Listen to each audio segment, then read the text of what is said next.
September 2007. Letters of Two Brides by Honoré de Balzac.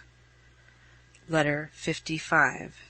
The Comtesse de l'Estorade to Madame Gaston, July 16th. My dear Louise, I send this letter by an express before hastening to the chalet myself. Take courage. Your last letter seemed to me so frantic that I thought myself justified, under the circumstances, in confiding all to Louis. It was a question of saving you from yourself. If the means we have employed have been, like yours, repulsive, yet the result is so satisfactory that I am certain you will approve. I went so far as to set the police to work, but the whole thing remains a secret between the prefect, ourselves, and you. In one word, Gaston is a jewel. But here are the facts. His brother Louis Gaston died at Calcutta while in the service of a mercantile company, when he was on the very point of returning to France, a rich, prosperous, married man, having received a very large fortune with his wife, who was the widow of an English merchant. For 10 years he had worked hard that he might be able to send home enough to support his brother, to whom he was devotedly attached, and from whom his letters generously concealed all his trials and disappointments. Then came the failure of the great Halmer house. The widow was ruined, and the sudden shock affected Louis Gaston's brain. He had no mental energy left to resist the disease which attacked him, and he died in Bengal, whither he had gone to try and realize the remnants of his wife's property. The dear good fellow had deposited with a banker a first sum of 300,000 francs, which was to go to his brother. But the banker was involved in the Halmer crash, and thus their last resource failed them. Louis's widow, the handsome woman whom you took for your rival, arrived in Paris with 2 children, your nephews, and an empty purse, her mother's jewels having barely sufficed to pay for bringing them over. The instructions which Louis Gaston had given the banker for sending the money to his brother enabled the widow to find your husband's former home.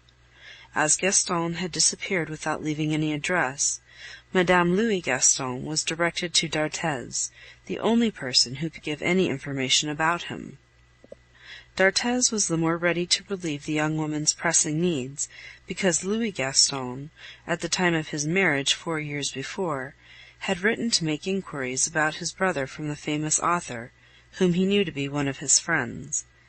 The captain had consulted d'Arthez as to the best means of getting the money safely transferred to Marie, and d'Arthez had replied, telling him that Gaston was now a rich man through his marriage with the Baronne de Macumer. The personal beauty, which was the mother's rich heritage to her sons, had saved them both, one in India, the other in Paris, from destitution. A touching story, is it not? D'Arthez naturally wrote, after a time, to tell your husband of the condition of his sister-in-law and her children, informing him at the same time of the generous intentions of the Indian Gaston towards his Paris brother, which an unhappy chance had frustrated. Gaston, as you may imagine, hurried off to Paris. Here is the first ride accounted for.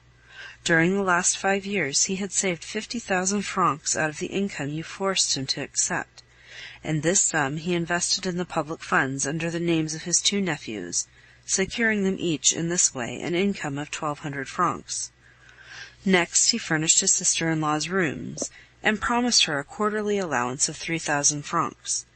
Here you see the meaning of his dramatic labors and the pleasure caused him by the success of his first play. Madame Gaston, therefore, is no rival of yours, and has every right to your name. A man of Gaston's sensitive delicacy was bound to keep the affair secret from you, knowing as he did your generous nature. Nor does he look on what you gave him as his own. D'Arthez read me the letter he had from your husband, asking him to be one of the witnesses at his marriage. Gaston in this declares that his happiness would have been perfect but for one drawback of his poverty and indebtedness to you. A virgin soul is at the mercy of such scruples. Either they make themselves felt or they do not, and when they do, it is easy to imagine the conflict of feeling and embarrassment to which they give rise. Nothing is more natural than Gaston's wish to provide in secret a suitable maintenance for the woman who is his brother's widow, and who herself had set aside 100,000 francs for him from her own fortune. She is a handsome woman, warm-hearted and extremely well-bred, but not clever. She is a mother, and, you may be sure, I lost my heart to her at first sight when I found her with one child in her arms, and the other dressed like a little lord. "The children first" is written in every detail of her house. Far from being angry, therefore, with your beloved husband, you should find in all this a fresh reason for loving him.